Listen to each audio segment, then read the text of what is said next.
Hi everyone, I'm back again for another video, and in this video we're going to be talking about how you can encourage your students to speak more in class. So let's get to it. I'm going to be using this book. It's a book that I got from the British Council, and it's just a book that talks about how to teach speaking, right? So this book gives tips and strategies on how you can get your students to love speaking in class. So the first thing I want you to do as a teacher is to reflect on what kind of teacher you liked when you were younger. Who was your favorite teacher? And what kind of teaching styles did your favorite teacher use in the classroom?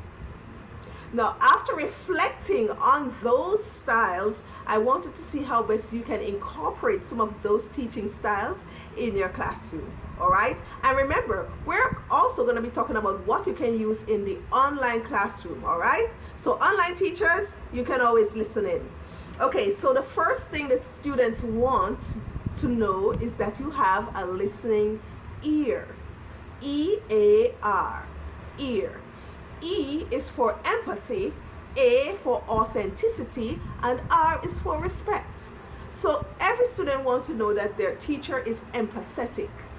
I, as a student, loved when my teacher put his place in my shoes so he could identify with what I was going through. So a quick tip is, as a native English speaker, you could enroll yourself in a foreign language class.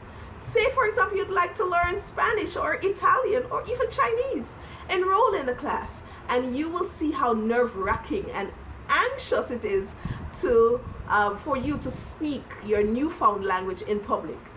So I want you to understand by putting yourself in your students' shoes so that you can be more empathetic with the student in the class. A is for authenticity. So I want you to be authentic. Use authentic materials in the class and just be real in the class. Students can tell when you're fake. Yes, teachers, we can tell. So just be yourself. Try to identify with the students and make the class fun, okay? And of course, R is for respect. Respect your students' boundaries. If the student isn't feeling like speaking in the class for that day, leave them alone. Give them their space. And in time, they will warm up to that thought of wanting to speak out in class. Another way of building rapport in your class is to make eye contact when you're speaking. For online teachers, that's the easiest thing, right? Because all you're doing is looking at the screen. So focus yourself on the camera, your webcam, and look the student in the eye while speaking. That causes them to feel personable and feel like this is a one-on-one interaction. Another tip is to use the student's name. Once you get to know each person's name in the class, use the person's name in the classroom and outside of the classroom, and that helps to build great rapport between students and teachers. Another tip is let the students know it's okay to make mistakes. You know what you can do? You can intentionally make a mistake. Just make a mistake, and when you do, laugh it off. Say, oh, silly me. It's no big deal. I made a mistake. Oh, let's move on.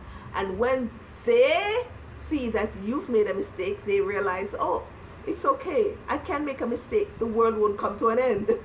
I can move on from this mistake. Actually, I can learn from this mistake and then know what to do the next time I want to speak. Do you understand? So ensure that the students are comfortable making mistakes. And the last tip is, of course, to encourage and give praise. When you're doing your online class, give the virtual high five, give the smiley face, and of course, in the real life classroom, you can actually give that high five. You can give your thumbs up. You can do all those things to encourage your students and to let them know that you are proud of them. So let us look at some classroom activities that you can use to encourage your students to speak. So the first thing that I like to do, this can be used by both online teachers and face-to-face teachers. You can build a story. So what I like to do is to start with a sentence. So I start the sentence and each student says a sentence to build the story. The sentence must flow. Because why? You're building a story, and then you round it off with the last person, and that person finishes the story. If you're in an online class and it's just you and another student, you just go back and forth building your story until you say, okay, that's enough, and let us finish the story. And you'll be surprised at how interesting and exciting these stories become when these students start speaking, right? So building a story is a great exercise. Another twist to that is you can actually use picture cards to build your story. So in your class, you give each person a picture card, and they must describe the picture and build that story while describing the picture. So you're building a picture story, and at the end, you'll hear some exciting, nerve-wracking stories that come from these students, all right? Okay, another way is you can listen to the students' favorite pop music. Have them sing along. So the students don't need to stand up and speak. That's a little, nerve-wracking for them. So have them sing. Take their favorite K-pop music or their favorite Justin Bieber music, play it in the class, and have them sing along. Have them follow the words. So you can print out the lyrics of the song and have them follow the words and sing along. That's also a good way for them to participate in the class. Another way is you can show the student a video, and you can do this for your online classroom also. You can show the student a video, it may be a YouTube video or a short clip in a movie, and eliminate the audio version. So they are not listening to the audio clip, they're only watching the video. And then they have to now put in what the person is saying. They have to tell you what the story is all about and what that particular scene is portraying. So that's a great way to get your students to speak in the class. Another way is in your face-to-face classroom, you can just assign a student the responsibility of being an assistant teacher, and therefore that student must give instructions to their colleagues or their classmates, and let them feel like they are responsible in the class. They have a certain responsibility, a certain duty in the class, and do not always pick one student.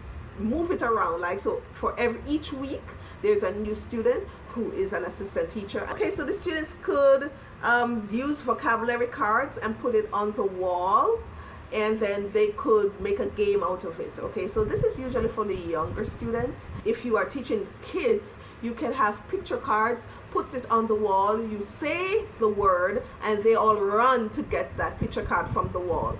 And what they do is they repeat that word, and then they must use that word in a sentence. So then you are helping them and encouraging them to build sentences on their own. All right?